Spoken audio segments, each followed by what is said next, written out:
अस्सलामुअलैकुम। उम्मीद है आप सब खैरियत से होंगे। आज मैं बनाऊंगी मूली के पराठे। तो सर्दियों में बनाएंगे गर्मा गर्म मूली के पराठे। ये मज़ेदार सा नाश्ता। तो सर्दियां आ जाएं और आप मूली के पराठे ना बनाएं तो ये कैसे हो सकता है। तो हम बनाएंगे मज़ेदार से गर्मा गर्म रायते और अचार के साथ मूली के स्टफिंग वाले पराठे। ऐसी स्टफिंग जो बिना पकाए ही इतनी मज़ेदार होगी। पराठा जो है वो आपको खाली नहीं लगेगा, बिल्कुल ऊपर से एकदम क्रिस्पी। ये पराठे कहीं से फटेंगे भी नहीं। तो इतने मज़ेदार गर्मा गर्म पराठे बनाते हैं। तो मैंने यहाँ पर 3 मूलियाँ ले ली हैं, जिनको पीलर से पहले इसका जो छिलका है इसे पील कर लेते हैं। मूली के पराठे बनाने के लिए एकदम फ्रेश मूलियाँ लेंगे, जिनको बिल्कुल भी कहीं से नरम नहीं होगी मूली। जब ये फ्रेश होगी तो ये देखें, इसके जो पत्ते हैं ये भी आप पराठों में डाल सकते हैं। तो मैं यहाँ पर इनको हटा रही हूँ। तो इनके सारे इसकी साइडें कट कर दूंगी।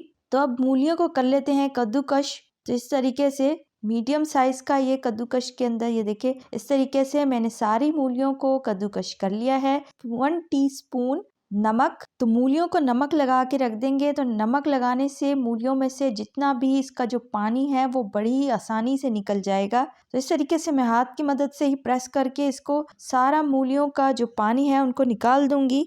इस तरह स्टफिंग एकदम अच्छी बनेगी, इसमें ज़रा भी पानी नहीं होगा। तो इस तरीके से मैं इसमें पानी को निचोड़ दूंगी। 5 मिनट के लिए हमने इसको बस रखना है, ताकि ये इसमें से जो नमक है वो सारा पानी निकाल दे। तो पानी सारा अलग हो गया है। तो अब मैं इन मूलियों को फिर से डाल देती हूँ बाउल में। अब इसमें डाल लेते हैं मसाले। 1/2 टीस्पून गरम मसाला पाउडर, 1 टीस्पून धनिया पाउडर, हल्दी 1/4 टीस्पून जाएगी इसमें, 1/2 टीस्पून अजवाइन, 1/2 टीस्पून जीरा, साबुत जीरा डाल रही हूँ, 1/2 टीस्पून लाल मिर्च का पाउडर, 1 टीस्पून भरकर 2 सब्ज मिर्चें और 1 अदरक का टुकड़ा, जिसको मैंने पेस्ट शामिल कर लेते हैं।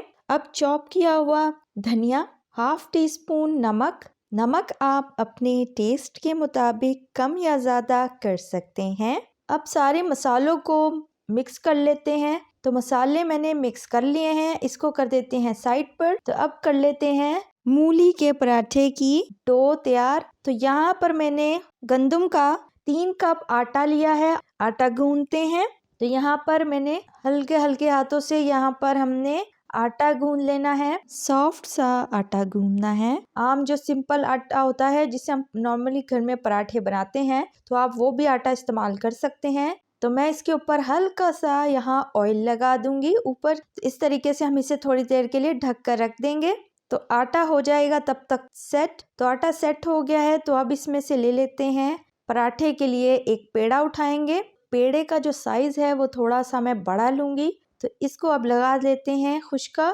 थोड़ा सा खुश्का लगाने के बाद इसके इस तरीके से प्रेस करके 2 पेड़े निकाल लेंगे। तो ये पराठे बनाना इतने आसान है कि आप इसे कभी भी आपने पराठा ना बनाया हो तो आप इस तरह से पराठे बनाएं तो आपका पराठा बिल्कुल परफेक्ट बनेगा। तो एक एक करके दोनों पेड़ों को बेल लेते हैं। तो मैंने दोनों पेड़े बेल के अब एक के ऊपर इस तरह मूली का मिक्सचर बना के रखा था, ये इस पे लगा देना है। फिर उसके ऊपर दूसरा पेड़ा रख देंगे और इसके किनारों को बराबर कर देंगे। बराबर करने के बाद एक फोक ले लेना है। एक कांटे की मदद से हम इसके किनारों पे डिजाइन बना देंगे। इसके किनारे भी बिल्कुल परफेक्ट जुड़ेंगे और खुलेंगे नहीं। और इसके ऊपर हल्का सा बेलन चलाएंगे, इस तरह डिजाइन भी बन जाएगा और पराठा बिल्कुल जुड़ जाएगा। तो पराठे को पकाते हैं। तो अब इस पराठे को एक साइड से हल्का सा पक जाने के बाद इसकी साइड चेंज कर देंगे। तो अब ये थोड़ा थोड़ा पक गया है। तो मैं इसके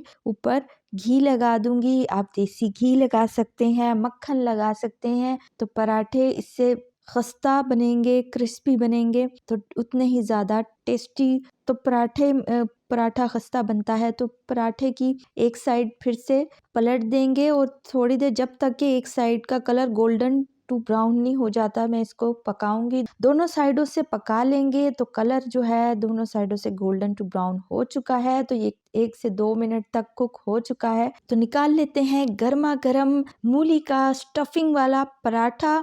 डिश आउट कर लेते हैं। एक और पराठा बना लेते हैं। 2 पेड़े लेंगे। एक तो इन पराठों को सब्जी या दाल या किसी भी चीज़ के साथ रखने की ज़रूरत नहीं, ये तो स्टफिंग से भरे हुए पराठे हैं। 2 पेड़े बेलने के बाद मूली का जो मिक्सचर मैंने बना के पहले रखा था, इसको मूली के दरमियान में मूली का मिक्सचर रखेंगे। किनारे हमने छोड़ देने हैं और उसके बाद हमने इसके किनारों के ऊपर फिर से कांटे की मदद से डिज़ाइन बना देंगे और इस तरह इसके किनारे जोड़ देंगे। ये बहुत ही आसान है जो इस तरह बनाना, आप भी ये कर सकते हैं। ये बहुत ही आसानी से पराठा जो है जुड़ जाएगा। तो अब इसको भी पका लेते हैं। तो एक साइड से इसको थोड़ी देर पकने देंगे। जैसे ही वो ज़रा सा पकना स्टार्ट होगा तो इसकी साइड चेंज कर देंगे। दूसरी साइड से घी लगाएंगे, देसी घी लगा दें। उसके बाद इसकी साइड को पलट दें। चाहे तो आपके पास अगर मक्खन है तो आप मक्खन लगा लें। तो इस तरह से इसकी साइड बदल देंगे और दोनों साइडों से क्रिस्पी खस्ता हो जाएगा। तो इसकी साइड को इसी तरह से गोल्डन टू ब्राउन करने के बाद ये, ताकि जो पराठा है वो अंदर से पक जाए, तो मैं इसको थोड़ी देर पकाने के बाद इसको निकाल लूँगी। इस पराठे को भी, ये भी गोल्डन टू ब्राउन हो चुका है।